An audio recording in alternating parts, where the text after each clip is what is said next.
Hello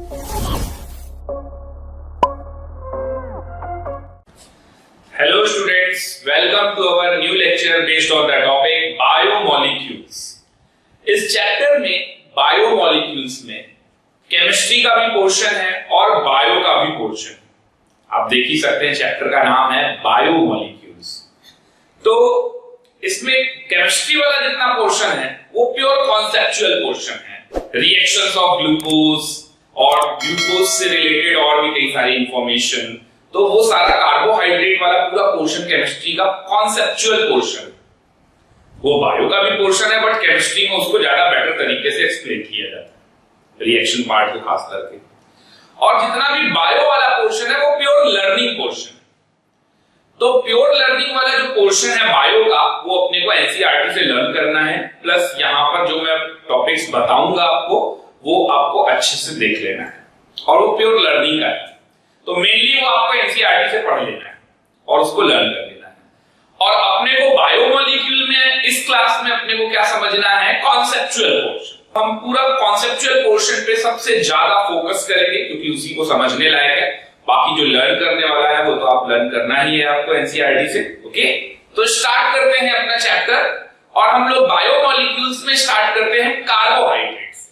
तो carbohydrate पूरा conceptual है। इसमें अमीनो एसिड, विटामिन्स और प्रोटीन्स और हार्मोन्स। अमीनो एसिड भी कॉन्सेप्चुअल में बोलूंगा, विटामिन्स, प्रोटीन्स और हार्मोन्स, ये तीन चीजें ऐसी हैं जो प्योर लर्निंग है। और साथ में डीएनए, आरएनए, इनके बीच में डिस्टिंग्विश, ये सारी चीजें, तो ये प्योर लर्निंग वाली चीजें हैं। तो ये आपको एनसीईआरटी से दिखना है।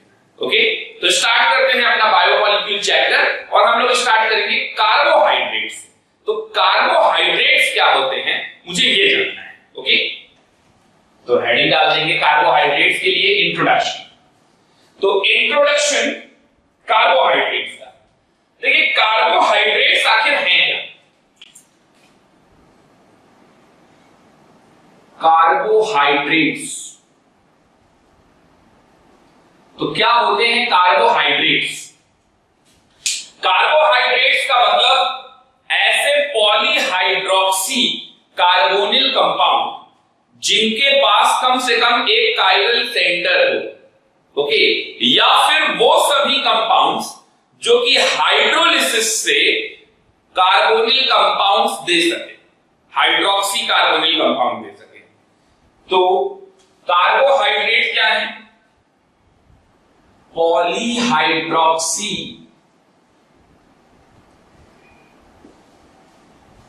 Carbonyl compound, polyhydroxy carbonyl compound contain at least one chiral center। One chiral center, chiral तो आपने आइसोमेरिज्म में पढ़ा ही होगा। तो polyhydroxy carbonyl compound contain at least one chiral center, या फिर compound on hydrolysis give polyhydroxy carbonyl compound, या फिर compound on hydrolysis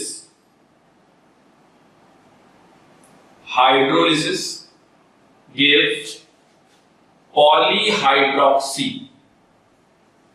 polyhydroxy carbonyl compound.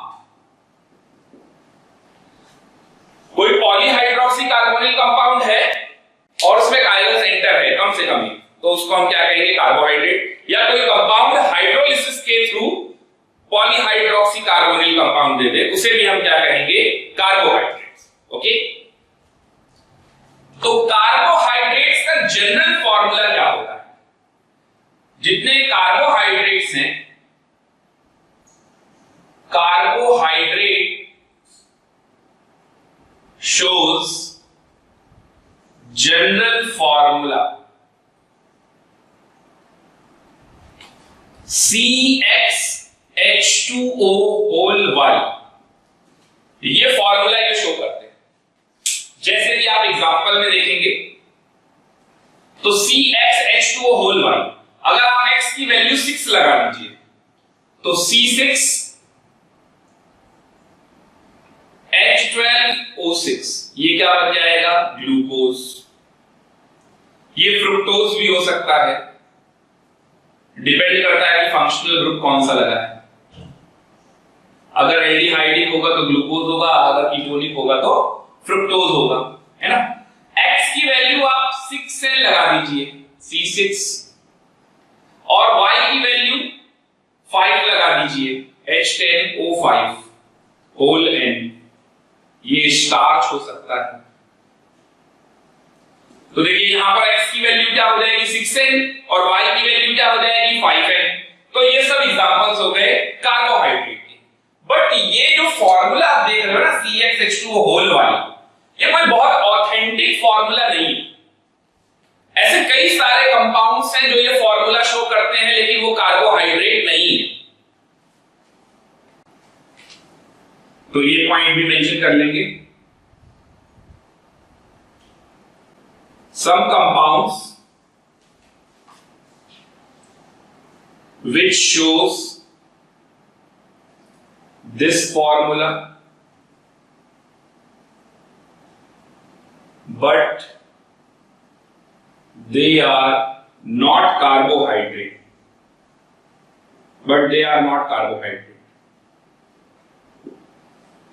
जैसे कि लीजिए, अगर आप यहां पर CxH2O होल वाली, इसमें X की वैल्यू 1 ले लीजिए और Y की भी वैल्यू 1 ले लीजिए, तो CH2O, चलिए ये देखिए, अब ये क्या है? CH2O, ये एक तरीके से फॉर्मेल्डिहाइड है,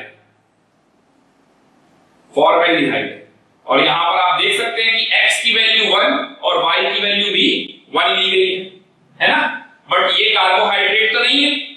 इसी तरीके से आप देखो C2H4O2, तो ये क्या बन सकता है? CH3COOH, CH3COOH, तो ये क्या बन जाएगा? Acetic acid,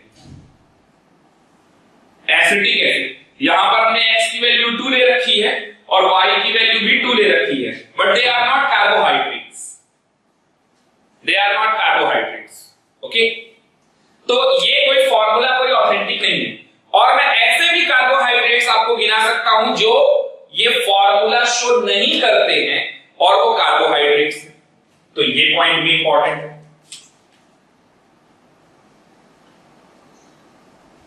few carbohydrates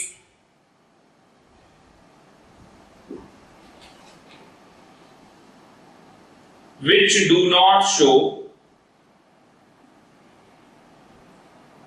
do not shows formula CxH2O whole Y, ये फॉर्मूले को ये शो नहीं करते। ऐसे कौन से हैं? तो उनके भी एग्जांपल हैं। C5H10O4। अब देखिए यहां पर C5 था तो H10 हुआ, तो इस हिसाब से H2O होल Y ना, तो O कितना होना चाहिए था? 5, लेकिन O कितना है? 4। इसको बोलते हैं डीऑक्सीराइबोज।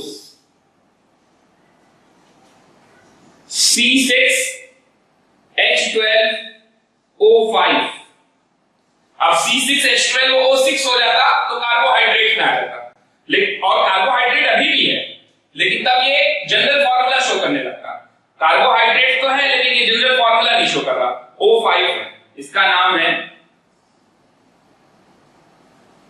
रैमनोस, इसका नाम है रैमनोस। ओके, लर्न करना भी बड़ा आसान है। देखिए C5 तो X की वैल्यू 5 हो गई और Y की वैल्यू 5 अगर लगाएंगे तो H10 होना चाहिए, O5 होना चाहिए, तो O5 ना होकर एक कम कर देना है, O4 कर देना है। तो कार्बोहाइड्रेट भी है, नाम याद कर लेना है, कार्बोहाइड्रेट भी, और ये जनरल फॉर्मूला भी नहीं शो करता। ओके, इसी तरह से यहां पर C6H12 तो O6 होना चाहिए था, तो O5 हो गया, तो कार्बोहाइड्रेट भी है और ये फॉर्मूला भी नहीं शो करता है, CH2O होल Y। ओके, तो इसका नाम है रैमनोस। इसी तरीके से C7H14O7 होना चाहिए, 6 कर दिया, तो कार्बोहाइड्रेट तो है लेकिन फॉर्मूला नहीं शो करता, तो इसका नाम है रैमनोहेक्सोस, रैमनोहेक्सोस। तो ये कुछ एग्जांपल्स हैं जो कि कार्बोहाइड्रेट हैं लेकिन ये फॉर्मूला नहीं शो करते। बट ऊपर वाला जो डेफिनेशन मैंने आपको बताया ये बिल्कुल ऑथेंटिक है। पॉलीहाइड्रोल एल्डिहाइड से। Polyhydroxy carbonyl compound contain at least one chiral center which produces carbonyl compound, polyhydroxy carbonyl compound on hydrolysis are carbohydrates। Okay, note कर लेंगे यहां तक। और नेक्स्ट हेडिंग डाल देंगे classification of carbohydrates. Classification of carbohydrates, classification of carbohydrates. चलिए जानते हैं कार्बोहाइड्रेट्स का क्लासिफिकेशन क्या है। तो अगर मैं क्लासिफिकेशन ऑफ कार्बोहाइड्रेट्स की बात करूं तो कार्बोहाइड्रेट्स को हम लोग दो पार्ट में, दो क्लास में डिवाइड कर सकते हैं। और वो दो क्लासें कौन सी हैं कार्बोहाइड्रेट्स की? तो वो दो क्लासें हैं, एक तो है शुगर, ओके, शुगर, और दूसरा है नॉन शुगर,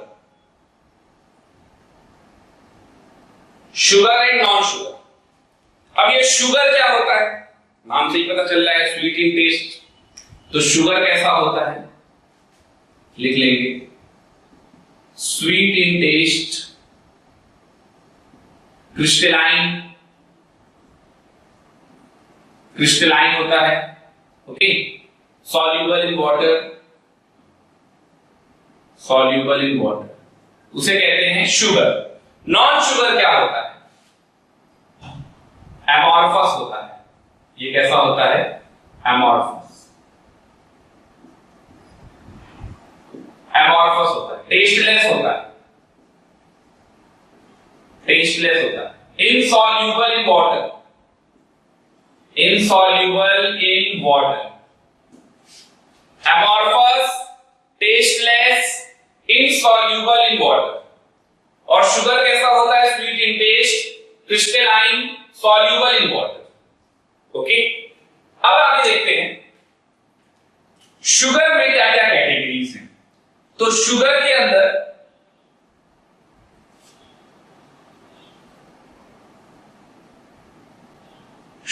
अंदर जो क्लासेस हैं वो है मोनोसेक्राइड, मोनोसेक्राइड, और दूसरा क्लास है इसका ओलिगोसेक्राइड।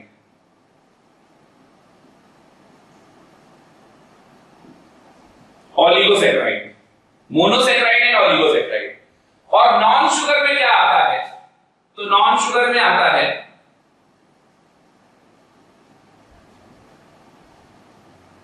पॉलीसेक्राइड। नॉन शुगर में पॉलीसेक्राइड, मैं जरा नॉन शुगर को पहले ही कंप्लीट कर देता हूं। तो नॉन शुगर में पॉलीसेक्राइड आता है और इसके एग्जांपल्स, तो इसके एग्जांपल हैं, इसके एग्जांपल में आ जाएगा CnH2O होल N। तो इसको CnH2O होल N को किस तरीके से लेना है? C5H10O5 whole N, okay, C5H10O5 whole N। और ये gives more than 10 units of monosaccharides, monosaccharides, okay. 10 से ज्यादा यूनिट मोनोसेक्राइड की ये देता है। कब देता है? ऑन हाइड्रोलिसिस, हाइड्रोलिसिस पे देता है, ओके, मोनोसेक्राइड यूनिट्स। अब शुगर के अंदर मोनोसेक्राइड और ओलिगोसेक्राइड आता है। अब ये मोनोसेक्राइड क्या होता है और ओलिगोसेक्राइड क्या होता है? तो चलिए देखते हैं मोनोसेक्राइड क्या होता है। मोनोसेक्राइड का मतलब simplest carbohydrate, they are the simplest carbohydrate, simplest carbohydrate which cannot give any other carbohydrate on hydrolysis।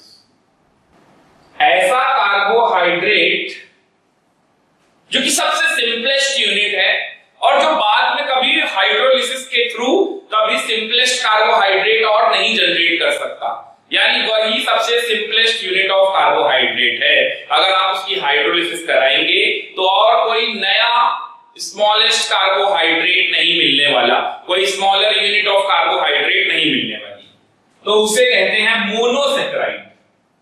अब ये ओलिगोसैकेराइड क्या होता है ये जान लेते हैं। ये complex carbohydrate, they are the complex carbohydrate which on hydrolysis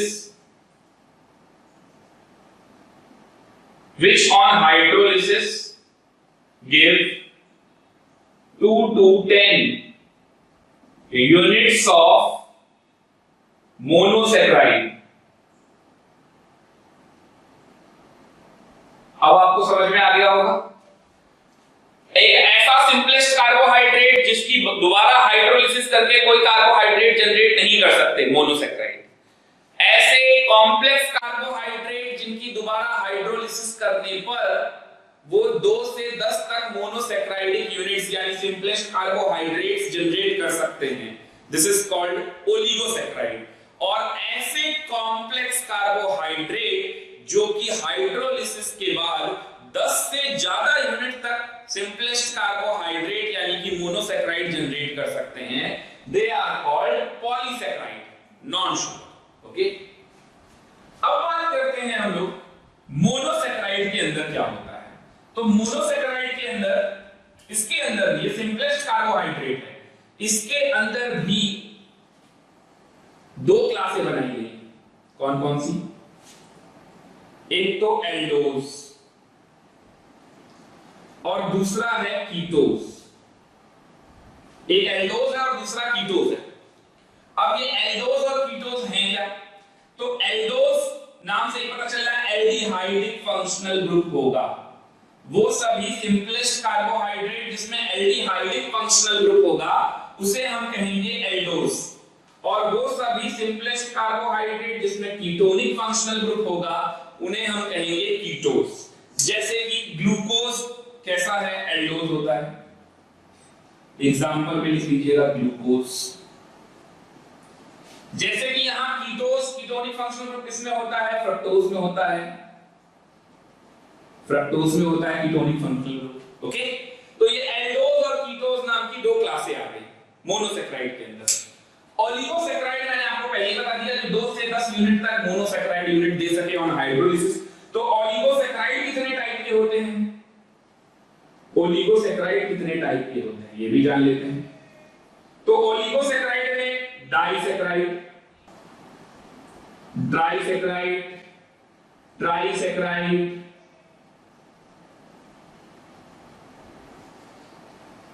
etcetera, ऐसे बहुत सारे हैं। ओके, तो ऐसे आप जितने बनाते जाओगे बनते चले जाएंगे। डाई, ट्राई, टेट्रा, पेंटा। ओके, डाइसैकेराइड का कोई एग्जांपल? डाइसैकेराइड में है ना एग्जांपल C12H22O11।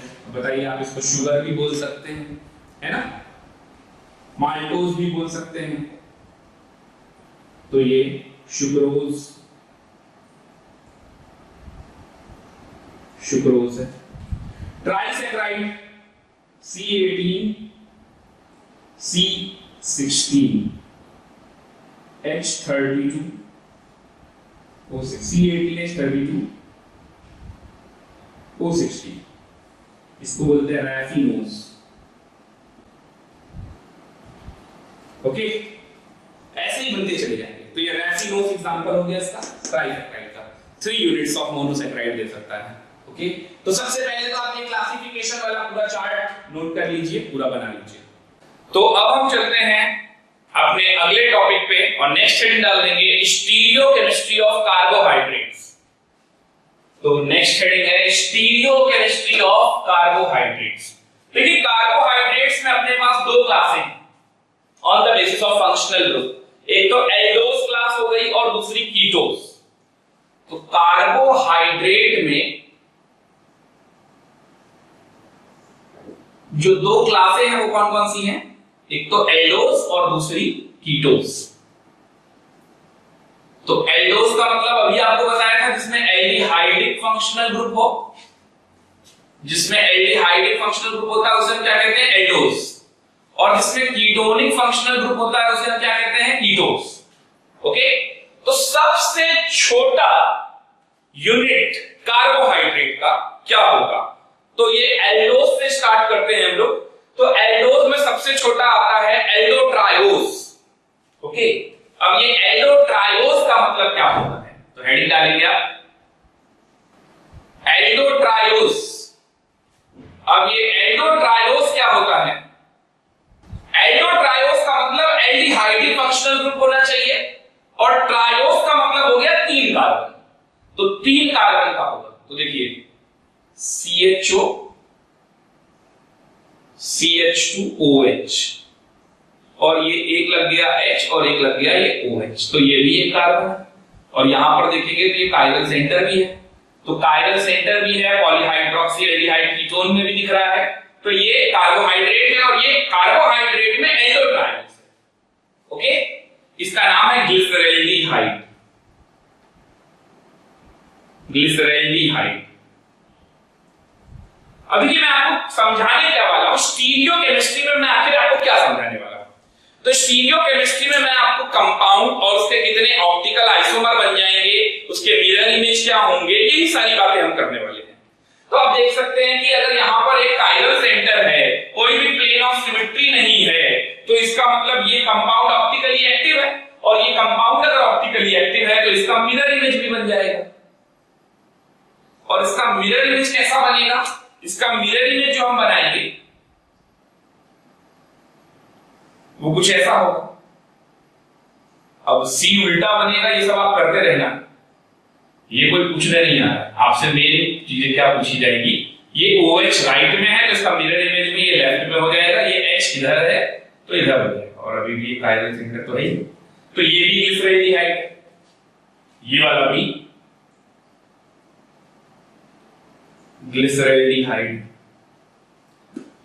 तो एक कायरल सेंटर होने से ऑप्टिकली एक्टिव आइसोमर कितने बन जाएंगे, तो number of optically active isomer is equal to 2 की पावर n। अगर सिमेट्री प्रेजेंट नहीं है, यही हमने आइसोमेरिज्म में भी पढ़ा था, तो 2 की पावर 1 तो कितना हो गया 2। तो इसमें हमारा डी एल्डोट्रायोस कितना हो गया, डी ग्लिसरैल्डिहाइड 1, और एल ग्लिसरैल्डिहाइड कितना हो गया 1। तो number of D sugar 1 and number of L sugar, तो ये भी हो गया 1। अब ये डी और एल क्या है, ये डी और एल का मतलब डेक्स्ट्रो और लीवो नहीं होता। डेक्स्ट्रो और लीवो को रिप्रेजेंट करते हैं स्मॉल डी और स्मॉल एल से, और डेक्स्ट्रो और लीवो का मतलब है जो पीपीएल को क्लॉकवाइज या फिर एंटी क्लॉकवाइज रोटेट करे। तो देखिए कैपिटल डी और कैपिटल एल का क्या सिग्निफिकेंस है, तो कैपिटल डी और कैपिटल एल का सिग्निफिकेंस ये है कि आप किसी भी कंपाउंड को फिशर प्रोजेक्शन में ड्रॉ कीजिए। ये फिशर प्रोजेक्शन क्या होता है, आइसोमेरिज्म में आपने पढ़ा होगा, वर्टिकली स्टैंड करके रखते हैं तो उसको बोलते हैं फिशर प्रोजेक्शन। अब यहां पर देखिए जो मेन फंक्शनल ग्रुप है वो कौन सा है, तो यहां पर मेन फंक्शनल ग्रुप हमारा एल्डिहाइडिक फंक्शनल ग्रुप है, उसको टॉप पे रखिए। ओके, तो यहां पर भी देखिए मेन फंक्शनल ग्रुप को टॉप पे रखा। अब टॉप वाले जो मेन फंक्शनल ग्रुप है उधर से डाउन की तरफ चलिए, तो जब डाउन की तरफ चलेंगे, अब यहां पर अगर आपको लास्ट कायरल सेंटर, तो यहां तो कायरल सेंटर ही एक है तो उसी को फर्स्ट कह लीजिए या लास्ट कह लीजिए। अगर और भी कई सारे होते नीचे तो क्या होता, यहां से नीचे जाने पर जो लास्ट कायरल सेंटर आता उसको देखते, तो उसमें अगर वहां पर अगर H लेफ्ट में होता और OH राइट में होता तो इसको बोलेंगे डी ग्लिसरैल्डिहाइड। ओके, तो वो डी फॉर्म ऑफ आइसोमर बन जाएगा। और अगर लास्ट वाले कायरल सेंटर पे OH अगर लेफ्ट में है और H राइट पे है तो ऐसे में वो L आइसोमर बनता है, यानी कि यहां लिख देना चाहिए L ग्लिसरैल्डिहाइड। तो D और L का कोई भी relation small d small l से नहीं है। स्मॉल डी स्मॉल एल डेस्टोलीवो होता है और कैपिटल डी और कैपिटल एल सिग्निफिकेंस बनाया गया है for position, relative position of OH group. और अगर OH ना हो तो कोई दूसरा H से ज्यादा प्रायोरिटी वाला ग्रुप देखना है। अगर वो राइट पे होगा तो D, अगर लेफ्ट पे होगा तो L। और ये D सोडियम D लाइन से आ रहा है, ओके। तो D glyceraldehyde and L glyceraldehyde. तो ये तो हो गए एल्डोट्रायोज में 2 आइसोमर टोटल ऑप्टिकली एक्टिव। अब इसी तरीके से अपने को देखना है एल्डोटेट्रोज में। तो नेक्स्ट हेडिंग डाल देंगे एल्डोटेट्रोज। एल्डोटेट्रोज क्या है? तो देखिए एल्डो माने एल्डिहाइड ग्रुप होगा और टेट्रोज माने 4 कार्बन। तो एल्डोटेट्रोज तो CHO, CH2OH और इस तरीके से HOH, HOH, ओके। अभी आपको लग रहा है प्लेन ऑफ सिमेट्री है, लेकिन ये देखिए CHO और CH2OH कभी भी प्लेन ऑफ सिमेट्री नहीं आ सकती। तो एल्डोटेट्रोज का मतलब 1, 2 कार्बन, 3 कार्बन और ये 4 कार्बन। अब ये 4 कार्बन में यहां पर देखिए काइरल सेंटर एक ये है और एक काइरल सेंटर ये है। और अगर प्लेन ऑफ सिमेट्री नहीं आई तो इसके आइसोमर कितने बनेंगे? तो देखिए 2 की पावर n यानी 2 की पावर 2 कितना हो गया? 4। तो यहां लिख लेंगे number of optically active isomer. Number of optically active isomer कितने हो जाएंगे? 2 की पावर 2 यानी 4। इसमें नंबर ऑफ डी शुगर कितने होंगे? तो इसमें नंबर ऑफ डी शुगर 2 होंगे और नंबर ऑफ एल शुगर कितने होंगे? तो नंबर ऑफ एल शुगर भी 2 होंगे, ओके। तो डी शुगर और एल शुगर 2, तो टोटल 4 बनने हैं। एक जैसे आपने ये बनाया, फिर आप इसका मिरर इमेज बना लो, फिर इसमें H और OH की पोजीशन को बदल दो और फिर इसका मिरर इमेज बना लो। तो टोटल कितने बन जाएंगे? 4। तो ये हो गए एल्डोटेट्रोज, ओके। इसी तरीके से ध्यान रखना है। और जैसे हम लोग आइसोमेर्स में डायस्टीरियोमर पढ़ते थे, यानी वो कंपाउंड जो एक दूसरे के मिरर इमेज ना हो, उन्हें हम क्या कहते थे? डायस्टीरियोमर। यहां कार्बोहाइड्रेट्स में हम इसको कहेंगे एपीमर, इसको बोलेंगे एपीमर। तो ये इंपॉर्टेंट पॉइंट है, इसको नोट भी कर लीजिएगा, ये नोट करके लिख भी लीजिएगा। जिसे हम डायस्टीरियोमर बोलते थे उसी को हम यहां पर एपीमर बोलते हैं। तो लिखेंगे the compound which are not mirror image to each other, mirror image to each other is called apeimer। और एपीमर ही आपका क्या है? डायस्टीरियोमर की तरह है। एपीमर ही आपका क्या है? Diastereomer, okay. तो जैसे यहां पर मैं कोई एग्जांपल बताऊं जो कि मिरर इमेज ना हो और उसको मैं एपीमर दिखा सकूं, तो बहुत सिंपल सा एग्जांपल है, देखिए CHO, CH2OH, ओके। और यहां पर मैंने एक H और OH ले लिया। अच्छा, इधर भी H और OH ले लूंगा तो यही बन जाएगा। और अगर दोनों OH इधर ले लूं और दोनों H इधर ले लूं तो इसका मिरर इमेज बन जाएगा। तो मैं क्या करता हूं, यहां पर OH ले लेता हूं, यहां H ले लेता हूं। अब आप देखिए ये दोनों एक दूसरे के किसी भी एंगल से मिरर इमेज नहीं है। अगर मिरर इमेज नहीं है then they are called epimers. इनको हम क्या कहेंगे? They are called epimers, okay. तो एपीमर एक रिलेशन, नोट कर लीजिए ये भी। एल्डोटेट्रोज के बाद चलते हैं एल्डोपेंटोज। नेक्स्ट है एल्डोपेंटोज।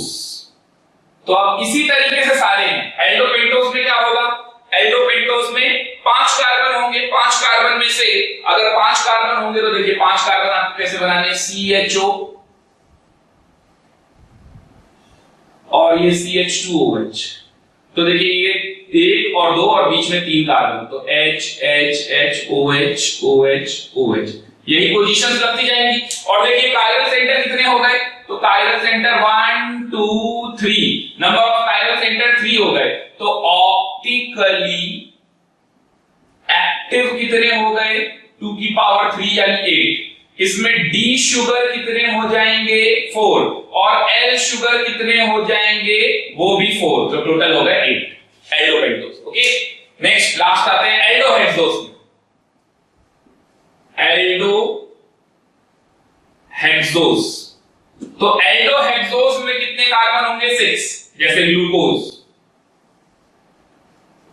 4 कायरल सेंटर, कायरल सेंटर कितने हो जाएंगे 4, 1 2 3 and 4। Okay, plane of symmetry नहीं है, 4 कायरल सेंटर है, तो ऑप्टिकली एक्टिव कितने हो गए 2 की पावर 4 यानी 16। ऑप्टिकली एक्टिव आइसोमर 2 की पावर 4 यानी कितना हो गया 16। इसमें से नंबर ऑफ डी शुगर कितने हो जाएंगे 8, और नंबर ऑफ एल शुगर कितने हो जाएंगे वो भी 8। तो ये है टोटल स्टीरियोकेमिस्ट्री। अब अपने को देखना है इसके बाद next cyclisation of glucose and fructose. तो ग्लूकोज फ्रुक्टोज हमारे सिलेबस में है और अपने को इसी का साइक्लाइजेशन देखना है। तो साइक्लाइजेशन करके हम इसको फिशर से हॉवर्थ प्रोजेक्शन में कन्वर्ट करेंगे। आइसोमेरिस में हम लोगों ने फिशर, न्यूमैन और सॉहॉर्स्ट प्रोजेक्शन देखा था, और यहां कार्बोहाइड्रेट्स में हम एक नया प्रोजेक्शन देखेंगे, हॉवर्थ प्रोजेक्शन। ओके, तो सबसे पहले आप यहां तक नोट कर लेंगे। तो चलते हैं अपने अगले टॉपिक पे। Cyclisation of glucose and fructose अपने को सीखना है। वैसे तो हम जितने भी कार्बोहाइड्रेट हम लोगों ने एल्डो ट्राइओस से लेकर अभी तक पढ़े हैं, इन सभी का हम साइक्लाइजेशन कर सकते हैं, साइक्लिक स्ट्रक्चर में बना सकते हैं, और जो हम साइक्लिक स्ट्रक्चर में बनाते हैं उसी को बोलते हैं हॉवर्थ प्रोजेक्शन। ओके, तो आज अपने को हॉवर्थ प्रोजेक्शन भी देखना है, और हम फिशर से हॉवर्थ प्रोजेक्शन की तरफ चलेंगे। ओके, तो हेडिंग डाल देंगे cyclic structure of glucose and fructose, और हॉवर्थ प्रोजेक्शन में कन्वर्ट करना है अपने को, हॉवर्थ प्रोजेक्शन। तो चलिए पहले मैं ग्लूकोज का स्ट्रक्चर बनाता हूं और फिर आपको बताता हूं कि साइक्लिक स्ट्रक्चर में कैसे कन्वर्ट करेंगे।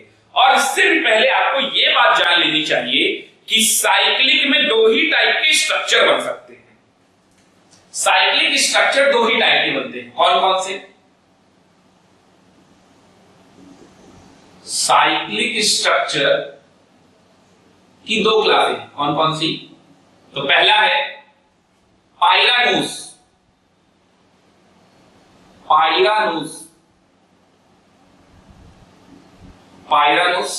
और दूसरा है फ्यूरानूस। एक तो पाइरानोस और दूसरा है फ्यूरानोस। ये पाइरानोस पाइरान से डिराइव है, डिराइव्ड फ्रॉम पाइरान। ये पाइरान क्या होता है? इसको बोलते हैं पाइरान, ये पाइरान होता है। और फ्यूरानोस कहां से डिराइव है? फ्यूरान से। Derived from furan. और ये फ्यूरान कैसा होता है?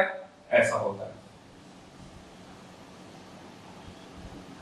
यहीं पे CHO लगा देते थे तो फ्यूरानल्डिहाइड बन जाता था। ओके, तो फ्यूरान ये है और ये पाइरान, तो इसको पाइरान बोलते हैं और इसको फ्यूरान बोलते हैं। इन्हीं से डिराइव है साइक्लिक स्ट्रक्चर। ओके, तो अब जितने भी हम साइक्लिक स्ट्रक्चर बनाएंगे या तो वो पाइरानोस फॉर्म में बनाएंगे या तो वो फ्यूरानोस फॉर्म में बनाएंगे। जैसे ग्लूकोज पाइरानोस फॉर्म में बनता है और फ्रुक्टोज फ्यूरानोस फॉर्म में बनता है। ओके, चलिए देखते हैं। तो सबसे पहले मैं क्या करने वाला हूं, सबसे पहले मैं यहां पर ग्लूकोज का स्ट्रक्चर बनाने वाला हूं फिशर प्रोजेक्शन में। यहां तक आपने नोट कर लिया, इसको मैं इरेज कर रहा हूं। तो अब हम जरा पर ग्लूकोज का ओपन चेन यानी कि फिशर प्रोजेक्शन बना ले। तो फिशर प्रोजेक्शन ग्लूकोज का कैसे होगा? 6 कार्बन लगाने, 1 2 3 4 5 और ये 6।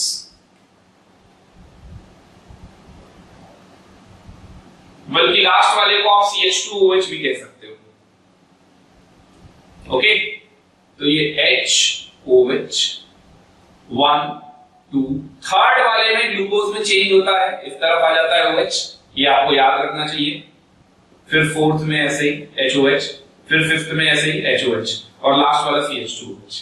तो नंबर ऑफ कायरल सेंटर जरा मैं आपको दिखा देता हूं। तो नंबर ऑफ कायरल सेंटर ये 1, ये 2, ये 3 और ये 4। Okay, 4 chiral center. तो ये है Fischer projection of glucose. Fischer projection of glucose, glucose का ये फिशर प्रोजेक्शन। ओके, अब हम इसका साइक्लाइजेशन कैसे करेंगे? तो देखिए साइक्लिक फॉर्म में कैसे लाएंगे। तो इसका साइक्लाइजेशन जब करेंगे तो एक्चुअल में ये जो कार्बोनिल कार्बन आप देख रहे हो, इस कार्बोनिल कार्बन से, इस कार्बोनिल कार्बन से ये एक हाइड्रोजन, तो हाइड्रोजन कौन सा वाला? ये वाला लास्ट कायरल सेंटर वाला है ना, ये लास्ट कायरल सेंटर वाले का हाइड्रोजन उस पर अटैक करवाएंगे और इस O को इससे ज्वाइन करवाएंगे। तो इस वाले OH का जो O आप देख रहे हो, ये एक्चुअल में हम इससे लगाएंगे।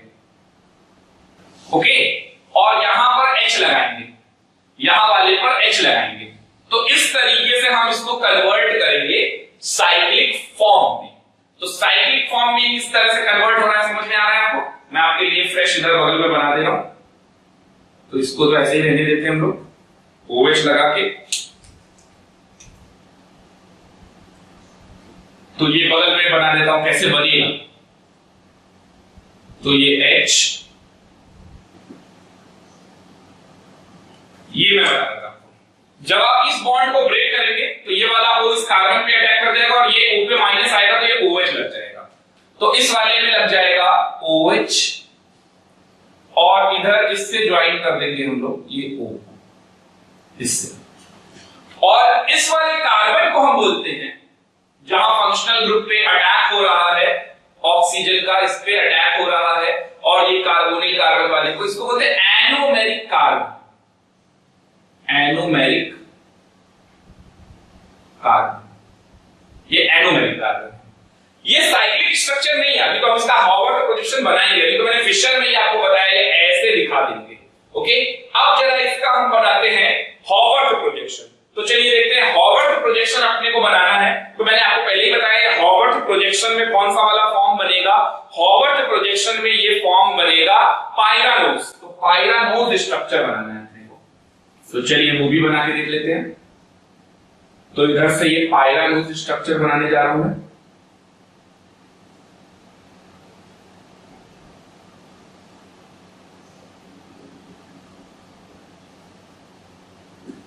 तो इस तरह से साइक्लिक फॉर्म ये बन गया। ओके, और ये पायरानोज स्ट्रक्चर बनाने जा रहे हैं।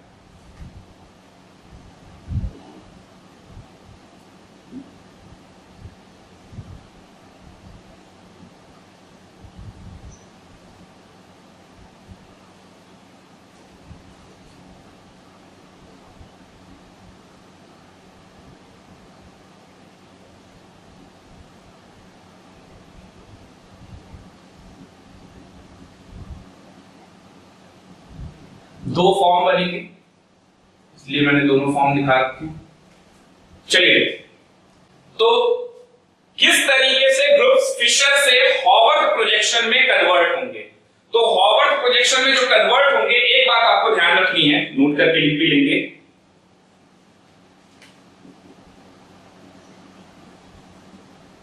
फिशर और हॉवर्ड।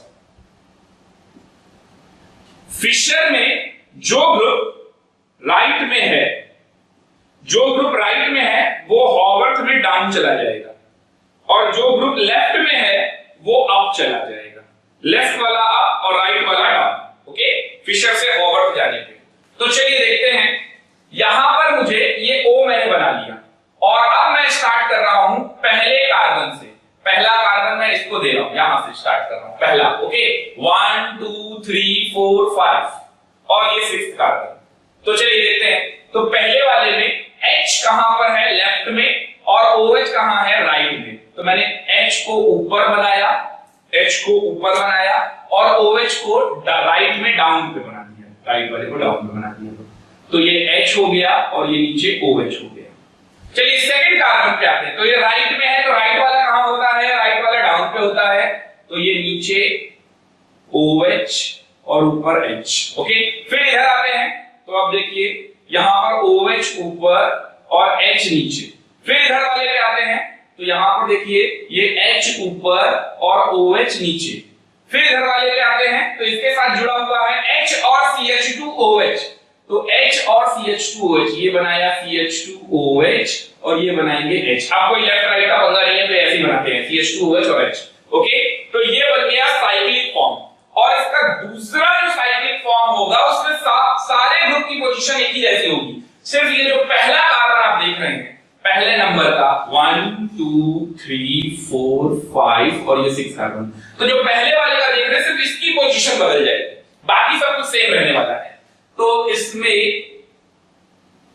आप सिर्फ पहले वाले कार्बन की पोजीशन को बदल दीजिए। तो पहले वाले की बदलेंगे तो यहां OH आ जाएगा और यहां H आ जाएगा। ओके, बाकी सब सेम रखना है।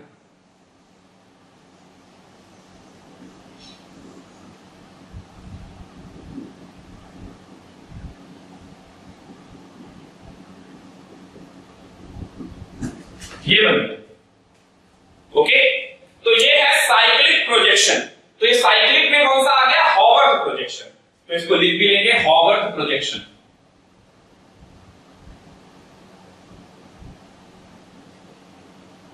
दोनों ही हॉवर्थ प्रोजेक्शन है,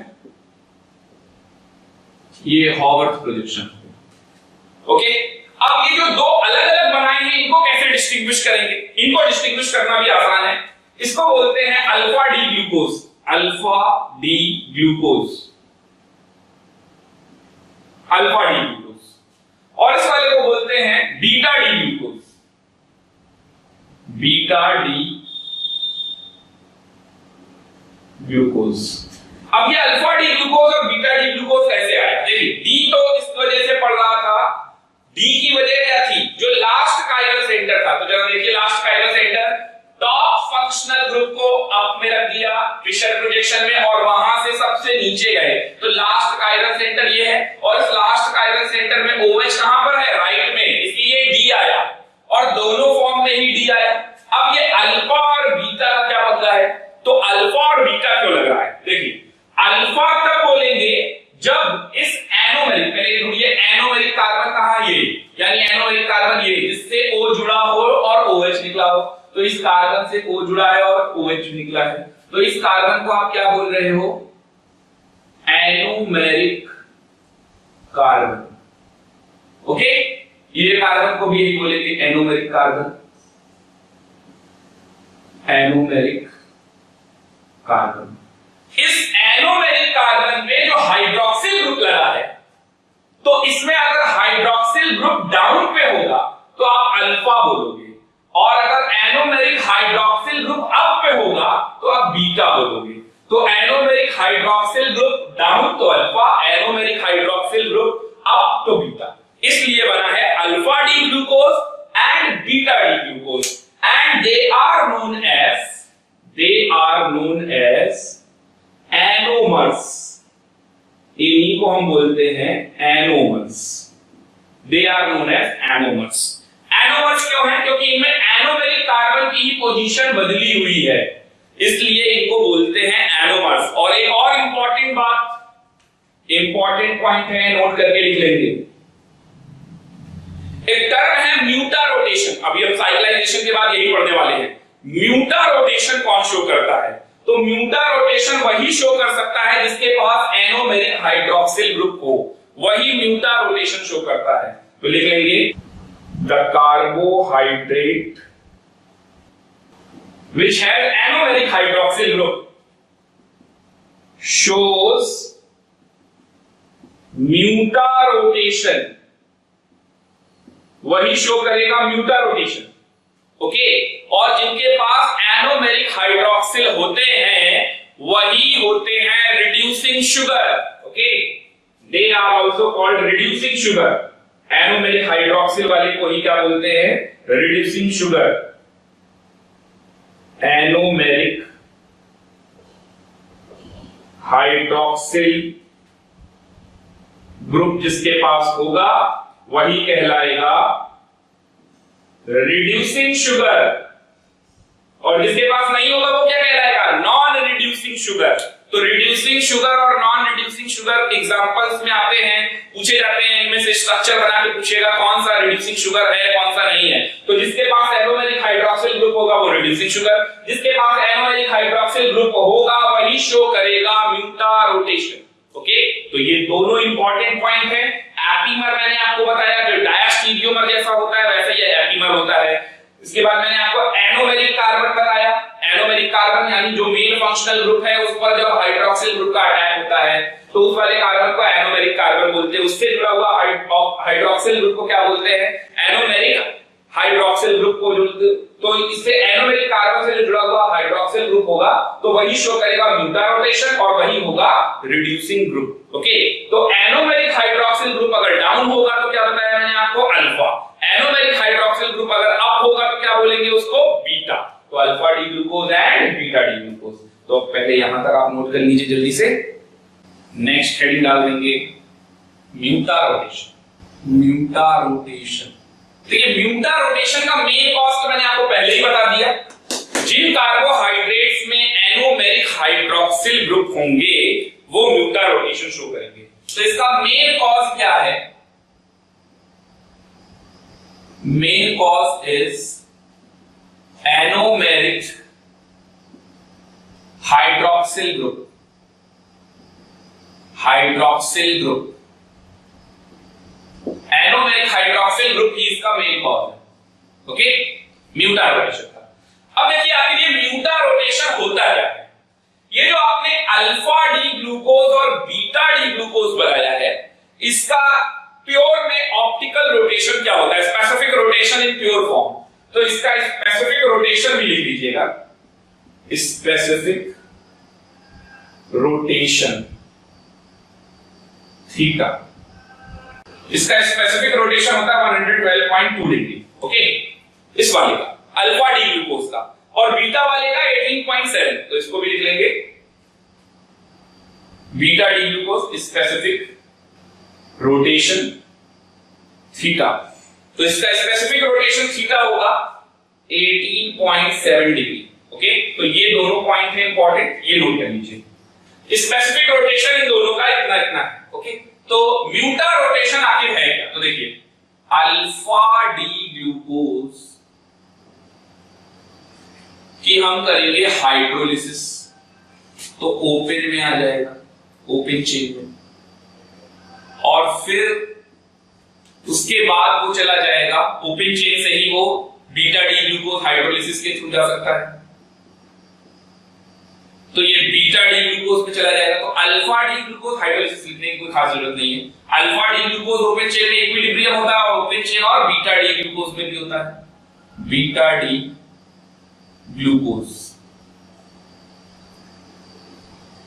ओके, अब इन दोनों का ऑप्टिकल रोटेशन प्योर कितना है? 112.2 है, 18.7। तो ये लिख लेंगे specific rotation. Specific rotation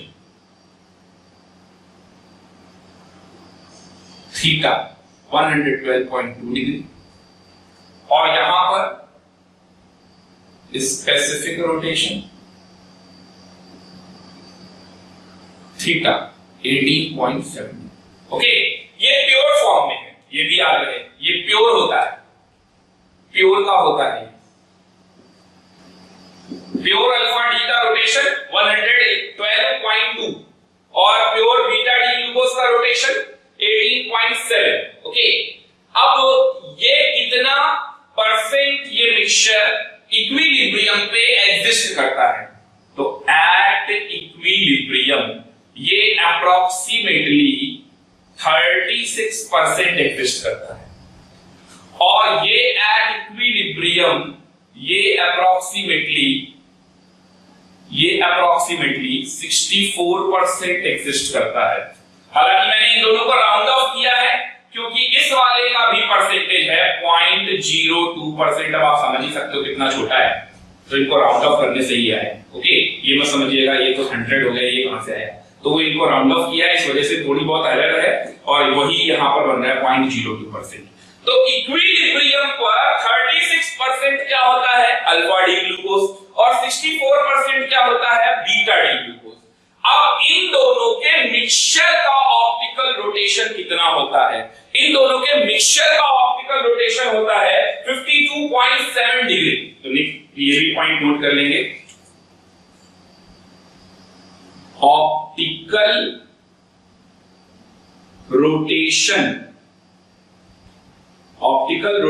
of the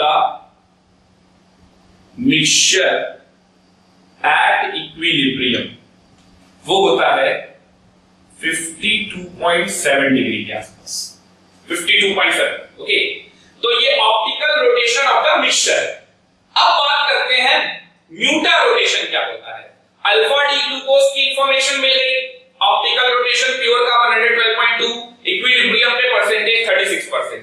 beta D glucose का मिल गया 18.7, प्योर का ऑप्टिकल रोटेशन हो गया, और इक्विलिब्रियम पे 64%, यानी इक्विलिब्रियम पे कौन ज्यादा मिल रहा है अपने को? Beta D glucose. Okay, alpha D glucose के रिस्पेक्ट में। और इस पूरे के मिक्सचर का ऑप्टिकल रोटेशन, जैसे हम लोग पढ़ते थे ना ऑप्टिकल आइसोमेरिज्म में, मिक्सचर का रोटेशन कितना होता है जो अल्फा डी और बीटा डी। तो अल्फा डी ग्लूकोज अगर ऐसा है और बीटा डी ग्लूकोज इतना है, तो देखिए ये कुछ ना कुछ तो उसको कैंसिल आउट करेगा और बाकी रिजल्टेंट से मिक्सचर का रोटेशन आएगा। तो rotation of the optical mixture क्या आएगा? वो 52.7 डिग्री होता है। Now what is म्यूटा rotation? ये बात तो अभी भी नहीं समझ में आई।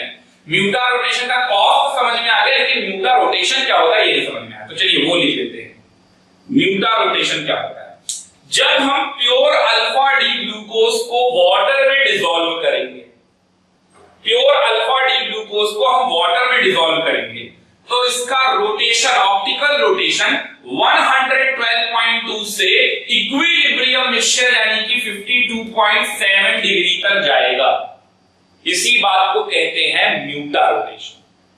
या फिर दूसरे तरीके से समझिए, जब हम प्योर बीटा डी ग्लूकोज को वाटर में डिसॉल्व करेंगे, तो इसका ऑप्टिकल रोटेशन 18.7 डिग्री से 52.7 डिग्री तक जाएगा। इस बात को भी कहते हैं म्यूटा रोटेशन। ओके, तो ये नोट कर लीजिए, मैं बोल दे रहा हूं, आप नोट कर लीजिए। When pure alpha D glucose dissolve in water, when pure alpha D glucose dissolve in water, then the optical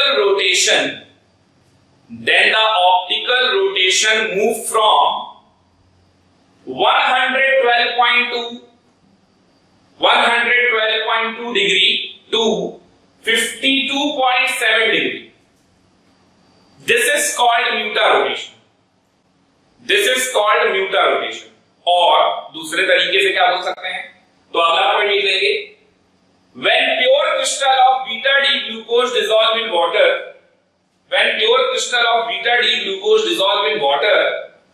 then its optical rotation move from 18.7 degree to 52.7 degree. This is also called म्यूटा rotation. Okay, तो ये था म्यूटा rotation. अब next topic पे आते हैं, chair form of glucose सीखना है। तो अगली हेडिंग डाल देंगे चेयर फॉर्म ऑफ ग्लूकोज। इसमें आपको कुछ भी अभी लर्निंग वाला नहीं सिखाया मैंने, कुछ रटने वाला है नहीं। मैंने बताया ना आपको, जब तक कार्बोहाइड्रेट चलेगा तब तक लर्निंग वाला कुछ भी नहीं है। और एमिनो एसिड्स में जो मोस्ट इंपॉर्टेंट टॉपिक था वो मैं आपको एमीन में पहले ही पढ़ा चुका हूं, isoelectric point and zwitter ion formation. वही ऐसा है जो बायो वालों को भी कुछ नहीं समझ में आता, बायो वालों को छोड़ो, बायो के टीचरों को भी नहीं समझ में आता है, क्योंकि उसमें प्योर कॉन्सेप्चुअल एनालिसिस है, प्योर केमिस्ट्री है। तो उसमें उसको ध्यान देने की जरूरत है। जिसको आयनिक आता होगा और जिसको थोड़ा बहुत केमिस्ट्री का अच्छा नॉलेज होगा, वही समझ पाएगा उस बातों को कि आइसोइलेक्ट्रिक पॉइंट आखिर आ कहां से रहा है, आइसोइलेक्ट्रिक पॉइंट में ज्विटर आयन क्या होता है, और ये फॉर्म क्या क्या है जो मैंने आपको बताया था, acidic form, basic form, neutral form. Otherwise bio में तो सिर्फ रटा दिया जाता है। तो आपको ये सारी चीजें मैं पहले ही एमीन में पढ़ा चुका हूं, तो एमिनो एसिड में ऐसा कुछ भी खास पढ़ाने के लिए है ही नहीं। तो मेनली अपने को कार्बोहाइड्रेट मेन सीखना है, ग्लूकोज की रिएक्शन सीखनी है, और इसके बाद अपने को वो फिर रटने वाली चीजों पे आ जाता है एंजाइम्स, हार्मोन्स, प्रोटीन्स क्या होते हैं, ये सारी चीजों पे। ओके, तो चलते हैं नेक्स्ट हेडिंग डालेंगे, chair form of glucose. Chair form of glucose. तो ग्लूकोज का चेयर फॉर्म देखते हैं। अभी अभी आपने हॉवर्थ प्रोजेक्शन बनाया था, उसी हॉवर्थ प्रोजेक्शन से हम चेयर फॉर्म बनाना स्टार्ट करेंगे। तो जो आपने हॉवर्थ प्रोजेक्शन बनाया था अल्फा डी ग्लूकोज और बीटा डी ग्लूकोज का, वो क्या था, जरा जल्दी से देखते हैं।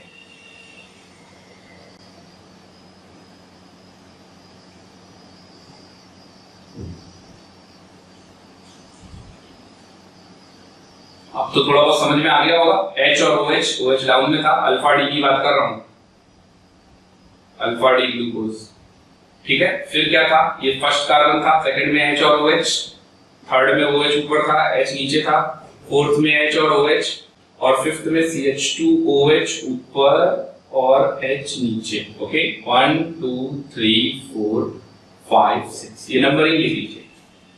अब मुझे बनाना है इसका चेयर फॉर्म। तो देखिए चेयर फॉर्म कैसे बनता है।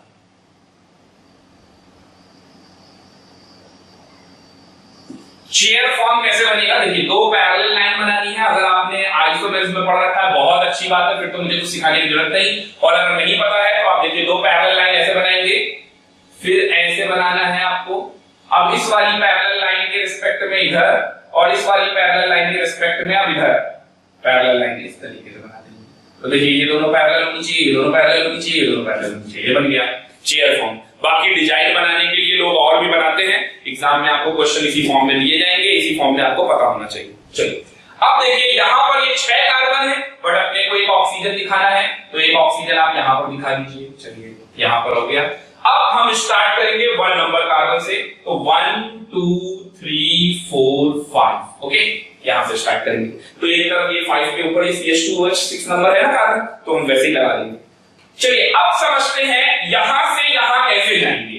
तो देखिए हॉवर्थ प्रोजेक्शन में जो ग्रुप डाउन पे है वो डाउन होना चाहिए वहां पर भी, और जो ग्रुप अप में है वो अप होना चाहिए वहां पर भी। कॉन्सेप्ट समझ में आ रहा है आपको? हॉवर्थ प्रोजेक्शन में जो ग्रुप अप पे है वो साइक्लिक चेयर फॉर्म में भी अप पे रहेगा, हॉवर्थ प्रोजेक्शन में जो ग्रुप डाउन पर है वो चेयर फॉर्म में भी डाउन पे रहेगा। ये बात समझ में आ गई? अब ये अप और डाउन कैसे बनाते हैं, तो चलिए देखिए। ये आपको जितने कोने मिल रहे हैं ना, कोने पकड़ के खींच लीजिए। जैसे ये 1, तो 1 वाले का ये कोना पकड़ के खींच देता हूं ऐसे, है ना। और देखिए 3 का कोना नीचे है, तो जिसके कोने डाउनवर्ड पे हैं उनके कोने को पकड़ के, कॉर्नर को पकड़ के खींच लीजिए। ये 5 वाले को पकड़ के खींच लीजिए ऐसे। तो 1 3 और 5 इनके कॉर्नर डाउन थे, तो इनको पकड़ के नीचे खींच लिया। ओके, अब इसी तरीके से आपको क्या करना है, 2 वाले का कॉर्नर अप है तो उसको ऊपर कर दीजिए। 2 के बाद किसका अप है, 4 को भी ऊपर कर दीजिए, और 6 तो है ही नहीं, तो 2 और 4 को ऊपर कर दीजिए। ओके, ये पोजीशंस कहलाएंगी एक्सियल पोजीशन। इन पोजीशंस को क्या कहते हैं, एक्सियल पोजीशन। अगर आपने कन्फर्मर वाली चीजें नहीं पढ़ रखी हैं आइसोमेरिज्म में, तो आपको बहुत ध्यान से देखने की जरूरत है। जब भी कोई साइक्लिक फॉर्म बनाएंगे तो कॉर्नर 3 कॉर्नर अप होते हैं और 3 कॉर्नर डाउन होते हैं। तो 1 3 5 डाउन है, तो 2 4 6 अप है। अब 6 पे कार्बन नहीं लगाएंगे तो उसको भी पकड़ के ऊपर खींच देते। तो जितने कॉर्नर डाउन दिख रहे हैं उनको नीचे खींच दीजिए, जितने कॉर्नर अप दिख रहे हैं उनको ऊपर खींच दीजिए। चलिए ये बात समझ में आ गई। अब क्या करना है देखिए, अब ये सभी पोजीशंस एक्सियल है, तो इसका मतलब ये वाली पोजीशन कौन सी होगी, एक्सियल डाउन। ये वाली पोजीशन कौन सी होगी, एक्सियल डाउन। ये वाली पोजीशन कौन सी होगी, एक्सियल डाउन, क्योंकि नीचे जा रहा है। अच्छा ये वाली पोजीशन देखिए, ये कौन सी है, एक्सियल अप। ये कौन सी पोजीशन है, एक्सियल अप। तो ये जितनी भी बोर्ड पे अभी मैं पोजीशनें आपको दिखा रहा हूं, ये सब एक्सियल पोजीशन है। अब एक्सियल पोजीशन के अलावा दूसरी एक और पोजीशन है, क्योंकि हर कार्बन की 4 वैलेंसी होती है, 2 वैलेंसी तो हो गई, एक वैलेंसी ये एक्सियल से सेटिस्फाइड होगी, तो दूसरी वैलेंसी किससे सेटिस्फाइड होगी, चौथी वैलेंसी किससे सेटिस्फाइड होगी, तो चौथी वाली वैलेंसी होगी इक्वेटोरियल। अब इक्वेटोरियल का क्या होना है, तो पहले आप एक्सियल समझ लो अच्छे से, और एक्सियल पे जो जो ग्रुप है पहले आप वो भी लगा दो। तो 1 वाले पे OH कहां पर है, डाउन पे, तो 1 वाले पे ये रहा, और OH ग्रुप लगाना है तो डाउन पे लगा दीजिए, OH ग्रुप लगाना है तो डाउन पे लगा दीजिए। ओके, अच्छा चलिए 2 वाले पे समझते हैं। 2 वाले पे अब पोजीशन पे कौन है, हाइड्रोजन, तो वो भी लगा लीजिए। फिर इसके बाद 3 वाले पे आ जाइए। 3 वाले पे डाउन कौन है, हाइड्रोजन। 3 वाले पे डाउन कौन है, हाइड्रोजन, तो ये लगा दिया हाइड्रोजन। अच्छा 4 वाले पे अब बनाया है, तो 4 वाले पे अब कौन है, हाइड्रोजन। 4 वाले पे अब है हाइड्रोजन, तो ये भी बना दीजिए। यहां तक बना दिया आपने। अच्छा 5 वाले पे अब कौन है, CH2H, और डाउन कौन है, H, तो 5 वाले पे डाउन कौन है, H, तो ये भी बना लीजिए। 5 वाले पे डाउन H है। यहां तक की बातें समझ में आई आपको? चलिए आगे देखते हैं। तो आपने जितनी जितनी पोजीशंस निकाली थी वो सारी आपने बना दी। इनको मैं लिख भी देता हूं। जैसे ये वाली पोजीशन कौन सी हो गई, एक्सियल डाउन।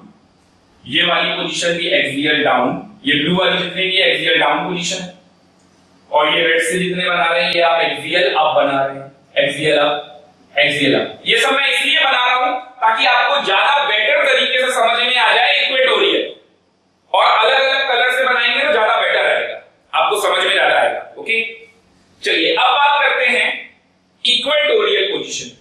तो इक्वेटोरियल पोजीशन क्या होती है, चलिए देखिए बताता हूं आपको। इक्वेटोरियल पोजीशन, जैसे इस 1 पे मुझे इक्वेटोरियल बनाना है, तो इस 1 पे अगर मुझे इक्वेटोरियल बनाना है तो इक्वेटोरियल इस वाले बॉन्ड से दूसरा वाला बॉन्ड, इसके बॉन्ड से अल्टरनेट में देखना है, ये वाला बॉन्ड छोड़कर दूसरा वाला बॉन्ड, तो ये है, इसके पैरेलल लाइन बनती है। तो इसके पैरेलल लाइन का मतलब हो गया ऐसा कुछ, ऐसा कुछ, थोड़ा सा और नीचे रहेगा, मेरे पास जगह नहीं है, आप ऐसे बनाइएगा, इसके पैरेलल ऐसा है ना। तो ये टेक्निकली तो ऐसा होता है, बट आप इधर भी बना दोगे चल जाएगा। क्यों? क्योंकि ये डिफाइन हो गया ना, ये एक्सियल डाउन है, तो इसके अलावा जो भी बनेगा वो क्या होगा, इक्वेटोरियल अप। इसके अलावा जो भी बनेगा वो क्या होगा, इक्वेटोरियल अप। 2 डाउन तो एक साथ हो नहीं सकते ना, 2 अप एक साथ हो सकते हैं, एक ही कार्बन से जुड़ा। अगर एक डाउन है तो दूसरा वाले पे क्या होगा, अप होगा। अगर एक अप है तो दूसरे वाले पे क्या होगा, डाउन होगा। एक कार्बन से जुड़ी हुई जो 2 पोजीशंस हैं वो दोनों अप नहीं हो सकती, और ना ही दोनों डाउन हो सकती हैं, तो एक अप होगा तो एक डाउन होगा। ओके, तो अगर ये एक्सियल डाउन हो गया है तो अब यहां पर आएगा इक्वेटोरियल अप।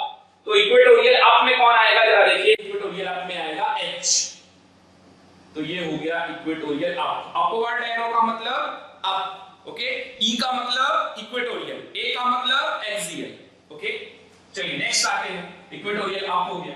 अब अगले में देखिए 2 वाले पे, तो 2 वाला नंबर ये, 2 वाले में अप पे हाइड्रोजन था तो एक्सियल अप हो गया, और डाउन पे क्या है, OH, तो डाउन पे OH बनाना है अपने को। मैंने कहा ना कहीं पे भी बना दीजिए, जहां मन करे वहां बना दीजिए, बट टेक्निकली तरीका क्या होता है बनाने का, जो सही तरीका, बिल्कुल सही अप्रोच है। आपसे कोई इसके नंबर नहीं काट रहा है कि आपने ऐसा ना बना के ऐसा बना दिया, है ना।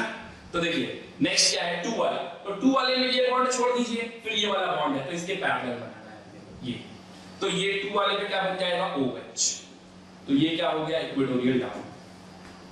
2 वाले पे ये हो गया इक्वेटोरियल डाउन। ओके, 3 वाले में बनाते हैं जल्दी से, अब जल्दी जल्दी बनाना चाहिए। तो 3 नंबर पे क्या है, H पे डाउन पे है और OH अप पे है, तो OH अप पे है, ये OH बना दिया। अब ये बस सोचिए क्या पैरेलल है क्या नहीं, सीधा बनाते जाइए। 4 नंबर पे आइए, 4 नंबर पे H ऊपर था तो OH कहां होगा, डाउन, OH कहां होगा, डाउन, ये रहा इक्वेटोरियल डाउन। ओके, 4 हो गया। 5 नंबर पे आइए जल्दी से, 5 नंबर ये रहा, CH2OH, CH2OH, ये क्या हो गया, इक्वेटोरियल अप, ये बन गया। ओके, तो ये है हमारा साइक्लिक फॉर्म। साइक्लिक फॉर्म से हम कहां ले गए इसको, चेयर फॉर्म में, तो ये हो गया चेयर फॉर्म, चेयर फॉर्म। चलिए ऐसे ही बनाएंगे बीटा डी ग्लूकोज का भी, तो बीटा डी ग्लूकोज का भी अगर जल्दी से बना के दिखा दे तो बहुत अच्छा होगा। इधर वाला मैं इरेज कर रहा हूं, इधर मैं बना रहा हूं बीटा डी ग्लूकोज का। ये अल्फा डी ग्लूकोज था और अब मैं बनाने जा रहा हूं बीटा डी ग्लूकोज, सिर्फ यहां पर चेंज होगा OHH, बाकी सब तो सेम रहेगा, 1 2 3 4 5, और यहां आ जाएगा CH2OH, तो ये हो जाएगा 6। ओके, बाकी सब सेम है, तो H OH, 3 नंबर पे चेंज होता है, OH H, फिर H OH, फिर CH2OH और यहाँ H। ओके, ये क्या बन गया, beta D glucose, beta D glucose. चलिए बीटा डी ग्लूकोज का चेयर फॉर्म बनाना है, तो बीटा डी ग्लूकोज का चेयर फॉर्म बनाते हैं।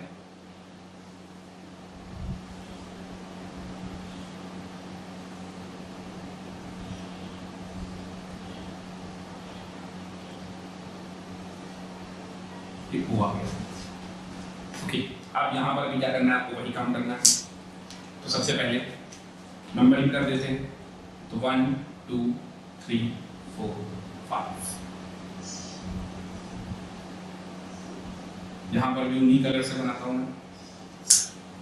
तो एक्सियल ये रहा, फिर एक्सियल डाउन हो गया ये, और ये वाला क्या हो जाएगा, एक्सियल अप। अच्छा, अप वाले को रेड से बना देता हूं, ये सिर्फ इसीलिए ताकि आपको समझ में अच्छे से आए। ओके, ये एक्सियल डाउन हो गया, 3 वाले में देखिए एक्सियल डाउन हो रहा है, और 5 वाले में एक्सियल डाउन हो रहा है। तो एक्सियल डाउन तो ये हो गया, और 2 और 4 वाला क्या है, एक्सियल अप। तो ये 2 ये 4 एक्सियल अप। अब यहाँ पर ग्रुप लगाने हैं अपने को, तो ग्रुप कौन कौन से लगते जाएंगे, चलिए जल्दी से देखते हैं। ये भी H यहाँ पर क्या है, पहला वाला 1 नंबर कार्बन ये रहा, यहाँ H डाउन पे है, ये एक्सियल डाउन है, तो ये एक्सियल डाउन यहाँ H लग जाएगा। फिर इसके बाद मेरे को देखना है 3 नंबर पे, तो 3 नंबर पे ये रहा डाउन पे H लग जाएगा। फिर मेरे को देखना है 5 नंबर पे, तो 5 नंबर में ये डाउन पे है, तो डाउन पे है, तो ये H लग जाएगा, और OH तो ये CH2H ऊपर लग जाएगा। ठीक है, अब 2 और 4 देखते हैं। तो 2 और 4 पे आते हैं हमारी, तो 2 और 4 की वाली आती है। 2 में क्या है, 2 में अप पे कौन है, हाइड्रोजन ये रहा। 2 और उसके बाद 4 पे अप पे कौन है, हाइड्रोजन ये रहा। ओके, तो ये एक्सियल वाले सभी ग्रुप लग गए, एक्सियल अप और एक्सियल डाउन। बिल्कुल वही काम किया जो मैंने यहाँ किया था, इसमें कोई नया रॉकेट साइंस नहीं है। जो मैंने आपको वहां समझाया वही सबसे बड़ा रॉकेट साइंस था, तो वो आपको जो समझा दिया बस वही आपको ध्यान से समझना था। बिल्कुल वैसे ही आपको यहाँ पर बना लेना है। अब मैं क्या करूंगा, ये सब एक्सियल वाले हो गए। ये क्या था, ये वाला था एक्सियल, ये वाला था एक्सियल डाउन, ये वाला था एक्सियल डाउन, ये वाला था एक्सियल डाउन, और ये बाकी रेड वाले क्या थे, ये थे एक्सियल अप, और ये भी थे एक्सियल अप। अभी तो इक्वेटोरियल आया ही नहीं है ना, अब लाएंगे इक्वेटोरियल को। तो अब मैंने आपको बताया कहीं पे भी बना दो, अगर ये नीचे की तरफ है डाउन तो आप कहीं पे भी बना दो। ठीक है, तो चलते हैं पहले वाले पे। तो OH कहां हो जाएगा, OH ऊपर आ जाएगा, ये इक्वेटोरियल अप। फिर 2 वाले में नीचे की तरफ दिखा दीजिए, कहीं पर भी दिखा दीजिए नीचे। नीचे 2 वाले में क्या आ जाएगा, नीचे OH आ जाएगा, तो ये आ जाएगा OH नीचे, इक्वेटोरियल डाउन। ओके, फिर आ जाइए 3 वाले पे, तो 3 वाले पे OH ये रहा, इक्वेटोरियल अप। ओके, अब देख लीजिए किसी भी एक कार्बन से जुड़े हुए 2 पोजीशन दोनों अप नहीं होते ना, दोनों डाउन होते हैं, इक्वेटोरियल अप, एक्सियल डाउन, तो एक अप है एक डाउन है। चलिए नेक्स्ट वाले पे चलते हैं, 4th नंबर वाले पे आप पे हाइड्रोजन है, तो डाउन पे आ जाएगा OH ग्रुप, इक्वेटोरियल डाउन। चलिए नेक्स्ट आते हैं 5th नंबर वाले पे, CH2OH ये रहा, तो CH2OH कहां गया, इक्वेटोरियल अप। ये बन गया साइक्लिक फॉर्म। ये चेयर फॉर्म किसका बन गया, बीटा डी ग्लूकोज। इसको भी लिख देंगे, chair form of beta D glucose. Actual में सबसे ज्यादा इंपॉर्टेंट सेक्शन यही सब समझना है, यही मेन समझने वाला है, प्योर लॉजिकल। ओके, यहां तक समझ में आया आपको। अच्छा ये बताइए, इक्विलिब्रियम पे अल्फा डी ग्लूकोज का परसेंटेज कितना था, 36% है ना। Alpha D glucose, chair form of alpha D glucose, और इसका परसेंटेज था अल्फा डी ग्लूकोज का 36% एट इक्विलिब्रियम, और इसका कितना परसेंटेज था, 64%, 64% एट इक्विलिब्रियम। अच्छा अब आगे देखिए, ये जितने भी हाइड्रोक्सिल ग्रुप है ये अल्फा डी ग्लूकोज में कहां है और बीटा डी ग्लूकोज में कहां है। तो चलिए देखते हैं। Alpha D glucose hydroxyl group axial down, hydroxyl group यहां इक्वेटोरियल डाउन, हाइड्रोक्सिल ग्रुप ये इक्वेटोरियल अप में है। ओके, और हाइड्रोक्सिल ग्रुप ये इक्वेटोरियल डाउन, तो ये इक्वेटोरियल डाउन, ये इक्वेटोरियल अप, ये इक्वेटोरियल डाउन। ओके, ये सब है। अब जरा हम देखें तो यहां पर इक्वेटोरियल पे OH है, यहां पर इक्वेटोरियल पे OH है, यहां पर इक्वेटोरियल पे OH है, ओके। और बाकी सब में अगर मैं देखूं तो H तो यहां पर है, CH2OH इक्वेटोरियल पे है, तो डाउन वाले पे कौन कौन से दिखे मेरे को, OH ये दिखा, H5 का दिखा और HOH या H एक्सियल का दिखा। अब थोड़ा सा एनालाइज मैं करता हूं बीटा डी ग्लूकोज को, तो बीटा डी ग्लूकोज में जरा देखेंगे बीटा डी ग्लूकोज में क्या हो रहा है। यहां पर हाइड्रोक्सिल ग्रुप और CH2OH तो इक्वेटोरियल सब सेम है। यहां पर हाइड्रोक्सिल ग्रुप अगर मैं देखूं तो यहां पर हाइड्रोक्सिल ग्रुप सिर्फ कहां पर आ गया, इक्वेटोरियल पे। और वैसे भी सारी पोजीशंस तो एक ही जैसी है, सिर्फ पहले वाली की ही तो चेंज हुई है ना। तो ये इक्वेटोरियल अप पे चला गया, ये इक्वेटोरियल अप पे चला गया, ये इक्वेटोरियल एक्सियल डाउन पे चला गया और ये एक्सियल इक्वेटोरियल डाउन पे चला गया। ये सारी चीजें, इनसे मुझे क्या समझ में आ रहा है, अगर मैं बीटा डी ग्लूकोज को देखूं, बीटा डी ग्लूकोज ये वाला, तो यहां देखिए एक्चुअल में आइसोमेरिज में आपने कन्फर्मर में पढ़ा होगा कि 131535 ये सब एक ही में है।